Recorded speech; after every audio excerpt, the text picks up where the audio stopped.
ପରିଶେଷରେ ଶ୍ରୀକ୍ଷେତ୍ର ପୁରୀରେ ବିରାଜିତ ବୁଦ୍ଧ ମହାଗ୍ରହଙ୍କର ଆରାଧ୍ୟ ଦେବତା ମହାବିଷ୍ଣୁ ଶ୍ରୀ ଜଗନ୍ନାଥ ମହାପ୍ରଭୁଙ୍କୁ ଦର୍ଶନ କଲେ ରହିଥିବା ସମସ୍ତ ଦୋଷ ଖଣ୍ଡନ ହୋଇ ସମସ୍ତ ମନସ୍କାମନା ପୂରଣ ହୋଇଥାଏ।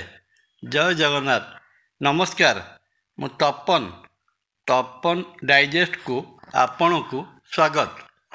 ମିଥୁନ ରାଶି ଦ୍ୱାଦଶ ରାଶିଚକ୍ରର ତୃତୀୟ ରାଶି ଜାଣିବା।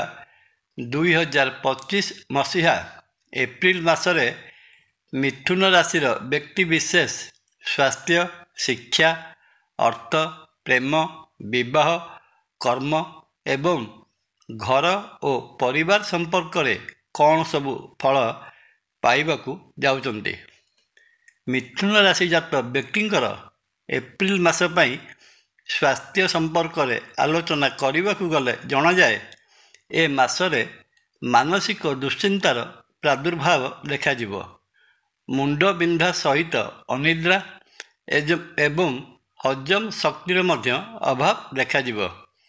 ଋତୁ ପରିବର୍ତ୍ତନ ଜନିତ ରୋଗରେ ଆକ୍ରାନ୍ତ ହୋଇପାରନ୍ତି।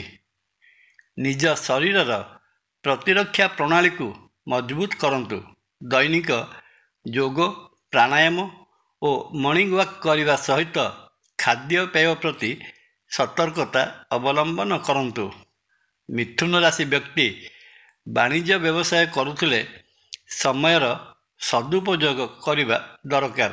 ଅନ୍ୟ ଅର୍ଥରେ କହିବାକୁ ଗଲେ ଟାଇମ୍ ମ୍ୟାନେଜମେଣ୍ଟ ପ୍ରତି ଧ୍ୟାନ ରଖିବେ।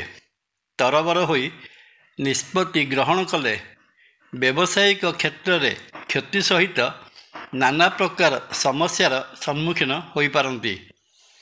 ଏପ୍ରିଲ ମାସର ପ୍ରଥମାର୍ଦ୍ଧଟି ବାଣିଜ୍ୟ ବ୍ୟବସାୟ ପାଇଁ ଅନୁକୂଳ ଫଳ ପ୍ରଦାନ କରିବ ନାହିଁ।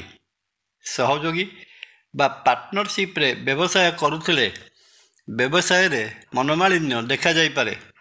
ଆର୍ଥିକ ସେକ୍ଟରରେ ପୁଞ୍ଜିନିବେଶ କରିଥିଲେ ମାସର ପ୍ରଥମାର୍ଦ୍ଧରେ ଆର୍ଥିକ କ୍ଷତି ଘଟିବ। ଅବଶ୍ୟ ମାସର ଦ୍ୱିତୀୟାର୍ଦ୍ଧରେ ଅବସ୍ଥାର ପରିବର୍ତ୍ତନ ଘଟିବ। ମିଥୁନ ରାଶିଜାତ ବ୍ୟକ୍ତି ଚାକିରି କରୁଥିଲେ ମାସର ପ୍ରଥମାର୍ଦ୍ଧରେ କର୍ମକ୍ଷେତ୍ର ବିବାଦାସ୍ପଦ ରହିବ। ସହକର୍ମୀମାନଙ୍କ ସହିତ ମତାନ୍ତର ସୃଷ୍ଟି ହୋଇପାରେ, କିନ୍ତୁ ଆପଣଙ୍କ ବ୍ୟକ୍ତିତ୍ୱ ଏସବୁକୁ ମ୍ୟାନେଜ୍ କରିନେବ।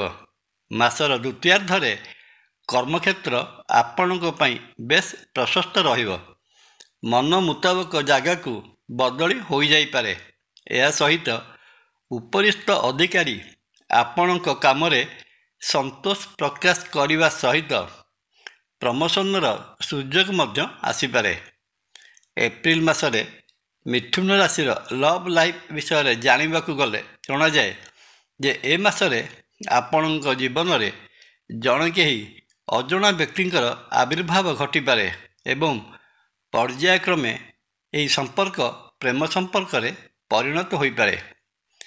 କାଳକ୍ରମେ ଏହି ସମ୍ପର୍କ ପ୍ରେମରୁ ପରିଣୟ ଯାଏଁ ମଧ୍ୟ ପରିବ୍ୟାପ୍ତ ହେବାର ସମ୍ଭାବନା ବହୁତ ଅଧିକ ଦେଖାଯାଉଛି। ପାରିବାରିକ ଦୃଷ୍ଟିକୋଣରୁ ମାସର ପ୍ରଥମାର୍ଦ୍ଧଟି ବେଶ୍ ଗୁରୁତ୍ୱ ବହନ କରେ। ପାରିବାରିକ କଳହ ସହିତ ପରିବାରର ସଦସ୍ୟଙ୍କ ମଧ୍ୟରେ ମୁହଁ ଫୁଲାଫୁଲି ହେଲା ଭଳି ଘଟଣା ଘଟିପାରେ, କିନ୍ତୁ ମାସର ଦ୍ୱିତୀୟାର୍ଦ୍ଧରେ ଘରର ମୁଖିଆଙ୍କ ହସ୍ତକ୍ଷେପରେ ଏସବୁ ସମସ୍ୟାର ସମାଧାନ ହୋଇଯିବ। ଦାମ୍ପତ୍ୟ ଜୀବନରେ ସୁଖ ଶାନ୍ତି ବିରାଜମାନ କରିବ। ଉଭୟେ ଦୂରସ୍ଥାନ ଭ୍ରମଣରେ ଯାଇପାରନ୍ତି। ଅବିବାହିତ ରହିଥିବା ପୁଅ ଝିଅମାନଙ୍କ ପାଇଁ ମାସର ଦ୍ୱିତୀୟାର୍ଦ୍ଧରେ ବିବାହ ପ୍ରସ୍ତାବ ଆସିବାର ବହୁତ ସମ୍ଭାବନା।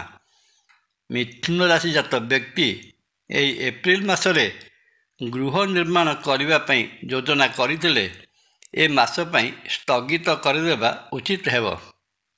ଦ୍ୱିତୀୟ କର୍କଟ ରାଶିରେ ଅବସ୍ଥିତ ମଙ୍ଗଳ ନୀଚ ଭାବରେ ରହିଥିବାରୁ ସମୟଟି ଜାଗାବାଡ଼ି କିଣିବା ବା ଘର ତିଆରି କରିବା ପାଇଁ ଅନୁକୂଳ ରହୁନାହିଁ।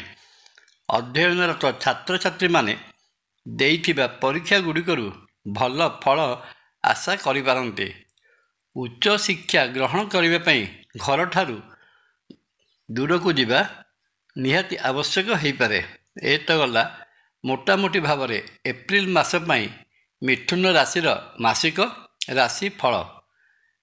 ମାସଟିରେ ରହିଥିବା ଅଶୁଭତ୍ୱକୁ ଦୂର କରି ଶୁଭ ଫଳ ପାଇବା ନିମନ୍ତେ ପ୍ରତ୍ୟହ ଶ୍ରୀ ବିଷ୍ଣୁ ସହସ୍ରନାମ ପାଠ କରନ୍ତୁ। ବ୍ରାହ୍ମଣ ଏବଂ ଅଭାବୀ ଲୋକଙ୍କୁ ଅନ୍ନ ବସ୍ତ୍ର ପ୍ରଦାନ କରନ୍ତୁ। ପରିଶେଷରେ ଶ୍ରୀକ୍ଷେତ୍ର ପୁରୀରେ ବିରାଜିତ ବୁଦ୍ଧ ମହାଗ୍ରହଙ୍କର ଆରାଧ୍ୟ ଦେବତା ମହାବିଷ୍ଣୁ ଶ୍ରୀ ଜଗନ୍ନାଥ ମହାପ୍ରଭୁଙ୍କୁ ଦର୍ଶନ କଲେ ରହିଥିବା ଦୋଷ ଖଣ୍ଡନ ହୋଇ ସମସ୍ତ ମନସ୍କାମନା ପୂରଣ ହୋଇଥାଏ। ଜୟ ଜଗନ୍ନାଥ। ଭିଡ଼ିଓଟି ଭଲ ଲାଗିଲେ ଲାଇକ୍, କମେଣ୍ଟ, ସବସ୍କ୍ରାଇବ୍ କରିବା ପାଇଁ ଅନୁରୋଧ। ନମସ୍କାର। ତପନ।